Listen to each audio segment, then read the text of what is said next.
How the West was 1010001, or How the West was Q, if we're translating from binary to English, has released earlier today, the third episode of what so far has been an interesting season, with an okay and a great episode. Those of you who saw my review for last week would know I mentioned I was worried about how the cryptocurrency commentary would affect the quality of the episode. I'll go ahead and say it now. I think that aspect of the episode was handled relatively well. Everything was done creatively, and all the jokes made were unique and fit the setting of the episode really well. Other than that, the episode was certainly a wild one. This synopsis and review of the new Futurama episode will contain spoilers, so if you haven't watched it yet, and are planning to do so, go do that, then come back. First off, I love the remix of the intro used at the start of the episode. I've pretty much gotten used to the new Hulu-Rama intro by this point, as weird as that is to say. The episode starts out pretty quickly, with the professor dragging the crew into the thick of things almost immediately. The professor explains that he took out a loan to buy Bitcoin, but sold it when the prices dropped, so now he's in debt to the robot mafia. The crew has to go to the Wild West to mine thallium, the metal used in computer chips, so they can sell the metal to the Bitcoin miners to make back the money they lost. I'm a fan of how quickly they got through the exposition and jumped right into the plot of the episode. I wonder if this episode will maintain a high level of consistency with their pacing throughout. Due to the ionizing rays in the atmosphere surrounding the Bitcoin mines, the crew has to land their ship outside of town and ride in. The crew also has to wear protective headgear that look like cowboy hats because of how dangerous things are in Doge City. These were fairly decent ways of getting the characters in tune with their surroundings for the episode. While riding into town, there are a few things the characters do I should mention. Fry starts reading action novels from a folk hero by the name of the Basalt Kid, and becomes a fan of the character quite quickly. Hermes brings his son Dwight along for the ride, because his mother thought he could use the fresh air. And we get that typical interaction that every parent has with every kid, where the parent is trying to explain how fun the trip will be, and how they're looking forward to spending some quality time together, while the kid is on 3 different devices and responds irritably to everything the parent is saying. It happens in every sitcom at least once. As they arrive into town, it's explained the reason everything is so low-tech despite it being the future is because every ounce of electricity goes towards mining crypto to maximize profits. This is something I give Futurama credit for time and time again. They are a sci-fi comedy, so they don't really need to explain everything, but they try to do so in a reasonable way every time. This episode is really just a fun way for them to make some jokes they couldn't make in a normal Futurama setting, and also a reason for us to get to see all the characters in a Western setting, but they still try to rationalize everything without over-explaining. The crew enter a saloon, and since they're broke, they don't have the money to buy anything, so they all have to find things to do to make it by. It's at this point we see a familiar face. Roberto pops in, sticking up the bar and shooting the current barmaid, prompting the owner of the saloon to offer Leela the new position. Bender soon after leaves the tavern and bids on a donkey to use as a racehorse. While that is happening, Hermes and Dwight are walking through the woods, as Hermes looks for a good place to set up camp. When they make it to the river, they have a bit of a spat. Dwight snaps and calls his dad stupid and says this whole trip is stupid. Hermes responds in a mild-mannered way saying, "I appreciate your constructive criticism," to which Dwight responds, "I wish Roberto was my dad, he's way cooler." I think this is probably my least favorite interaction between these characters ever. For starters, while Dwight has been shown to be a bit of a mean-spirited, snarky kid on occasion, who has several disagreements with his father, this doesn't feel like something he would say. Him and his father have good bonding moments, in episodes such as 300 Big Boys, and Hermes wouldn't take remarks like this in stride either. He's shown he can lay down the law as a father, and is more confrontational with Dwight in episodes such as Root of All Evil, and Bender should not be allowed on television. It was such a short interaction as well, cutting to a different scene immediately after. With it being such a rough and honestly one-sided conflict, it felt like there should have been more substance to it, or at least a stronger reaction from Hermes. Everything about it made it feel like a normal interaction between the two characters, which I hated. Maybe I don't appreciate it yet because I'm not a parent, but I know I didn't do that as a kid. The professor takes in a piece of thallium he finds and discovers it doesn't even cover a fraction of the debt he needs to pay off, so they quickly realize they need to change their approach. Zoidberg starts his character arc by trying to find work as a doctor. When Roberto comes in and shoots the current doctor, Zoidberg seizes the opportunity to steal his practice. After that, we cut back to the saloon, where Fry sees the Borax Kid, the hero from all the books he's been reading, and Leela, having had a chance to familiarize herself with the people around her as a barmaid, warns Fry that he isn't a hero like he is in the books. But Fry ignores her and goes to talk to him anyway. Shortly, it is revealed that he needs a new sidekick.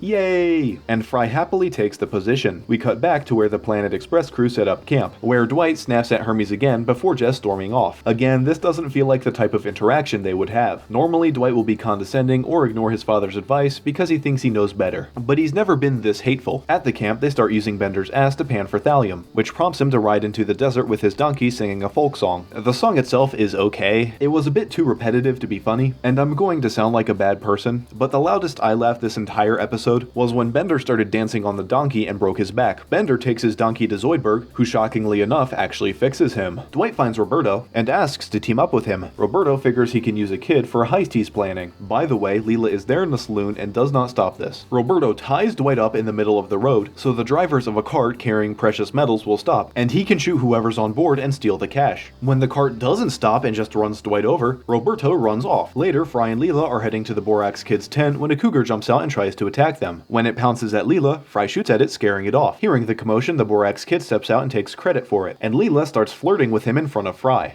Futurama came back and had 10 years to learn from their mistakes. In the episode Fry and Leela's Big Fling, we hated it whenever Leela started showing more interest in guys other than Fry. Why are they doing this again? The Planet Express crew finds a giant piece of thallium, which will be enough to pay off their debt. But during the night, Roberto sticks up Bender as he's watching over the camp. In the morning, when Bender is missing, they find his donkey, Rusty, tied up to a tree, and they use him to track Bender's scent. He takes them back to the saloon, where it is discovered that Bender's head, along with hundreds of other robots, are being used to mine crypto. When the owner of the saloon discovers them there, she locks them in so they can't reveal her dark secret. As that happens, Fry is cleaning out the Basalt Kid's tent when he has an opportunity to peek into the library, where he discovers everything this man has written is a one-for-one copy of Buffalo Blue Cobalt novels. He confronts the Borax Kid about this while he's in the town with Leela, and a shootout ensues. Two side characters get involved, as well as Bender and the saloon owner, making it a six-way shootout. Hermes is caught in the middle of all of this, and his son Dwight limbos in to come and save him, because his spine has become far more flexible after it was broken. Here we see where the entire animation budget for the season went, and despite everything else between Hermes and Dwight, this was a nice ending for them. The two side characters get shot, prompting the shootout to end, and the Borax Kid goes to ask Leela out where he is rejected for Fry. The fact that Leela was unfaithful in the first place flies in the face of everything else the characters went through in the previous runs, but whatever. The professor has enough money to repay the robot mafia, so the Planet Express crew can finally leave the Wild West, and that is where the episode ends. The episode starts off doing a great job with their pacing, quickly explaining what the problems faced are and how they're going to try and solve it. After that, it begins to fall apart. Whenever everyone starts doing their own thing, the episode starts to lose its sense of direction. The only one of these side plots that was kind of interesting to me was Bender's, as Zoidberg's didn't really get any screen time. Fry and Leela's arc was bad. I think after the finale of last season, they need to drop any notion that Leela might leave Fry for another man, and just have them be together. And Hermes and Dwight probably had the worst Hermes and Dwight episode to date. With all these things going on at once, the main plot, the professor's debt, got a quick and sloppy resolution, because how much of everything else was going on, even though it was set up to be the main plot from the beginning. The pacing was definitely bad, as well as having some terrible character moments for half of the main cast. But I would be lying if I said everything about this episode was bad. Roberto's return was fun, and his character had some great moments. I almost wish they didn't spoil his return in the trailer. The saloon owner, and her fast mood swings, made her the funniest side character introduced in the new season so far. There were also probably about a dozen one-liners that made me laugh out loud. I'd have to give this episode a 6 out of 10, if not a little less. Not for the reasons I thought I would though. I admit I was wrong thinking the commentary on cryptocurrency would be bad. At times it was hit or miss, but overall it was fine. It was just paired with a poorly paced plot and terrible character interactions. The next episode is going to be Parasites Regained. I'm excited for that episode as it's going to be a sequel to a longtime fan favorite dating all the way back to 2001. I do have high hopes for this episode, and although I don't think every episode remaining in the season will be good, I'm thinking we'll probably see more hits than misses. Click here to see my review for last week's episode, Children of a Lesser Bog, and subscribe so you can see my review of next week's episode.